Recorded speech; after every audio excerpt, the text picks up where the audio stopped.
Welcome to a new video about the ongoing conflict. We'll be explaining the events of July 25th.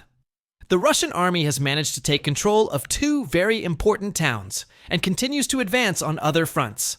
Follow the details in this video, and please don't forget to join the channel and help me by sharing the content as widely as possible. We'll start with the Russian forces' control of the town of Zvirovke, or Zherova, in the vicinity of Pokrovsk. Russian forces, in this direction of the Donetsk province, have managed to take full control of the town of Zvirovke.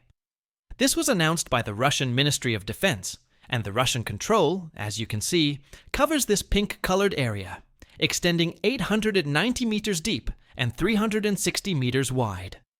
This operation comes after Russian forces had previously advanced towards Leontovice.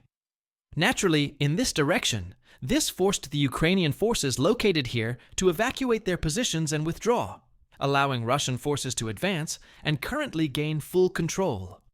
As you can observe, the battle is currently concentrated in this village located in the suburbs of Pokrovsk and towards Pokrovsk to the south, where Russian forces are operating.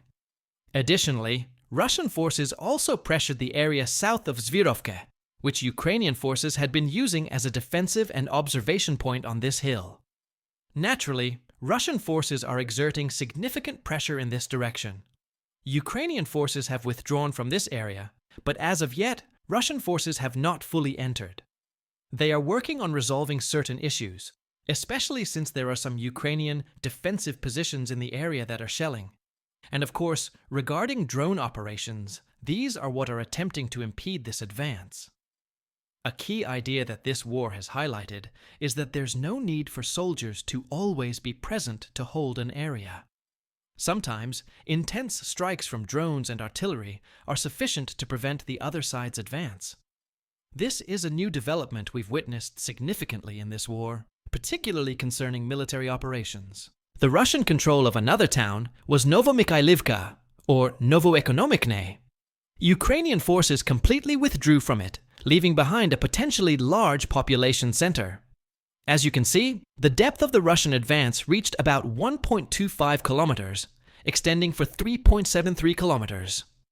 Russian forces have taken full control of this very important town, located east of Myrnohrad.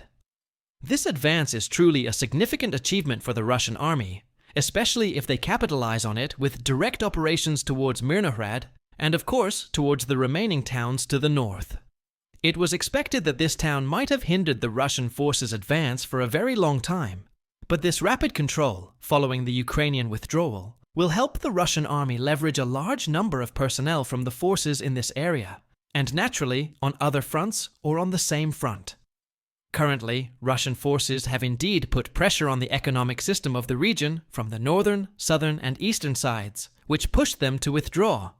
And, of course, we await to see what the next Ukrainian defensive step will be. Will they also withdraw from Myrnohrad, or will they try to defend Myrnohrad itself as much as possible? This is a very important question. You'll notice that the defensive lines have retreated. The Ukrainian forces have fallen back to these various defensive lines located here, including barbed wire fences and anti-tank trenches, and there's also the industrial zone near the mine.